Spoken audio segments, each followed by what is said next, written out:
Hello guys, in this video I'm going to show you how to give a gift card in the Airbnb app. But before that, don't forget to subscribe and leave a comment down below because at 10,000 subscribers I'm going to show you my whole YouTube revenue statistics and growth strategy.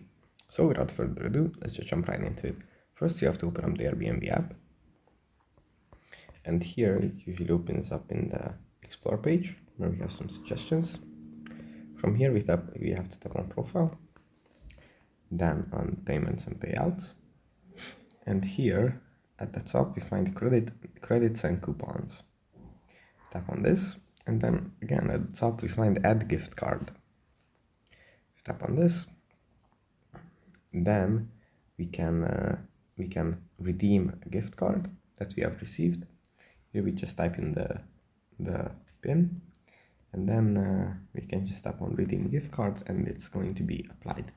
So that's pretty much it for this video. Hope it was helpful for you guys, and I'll see you in the next one.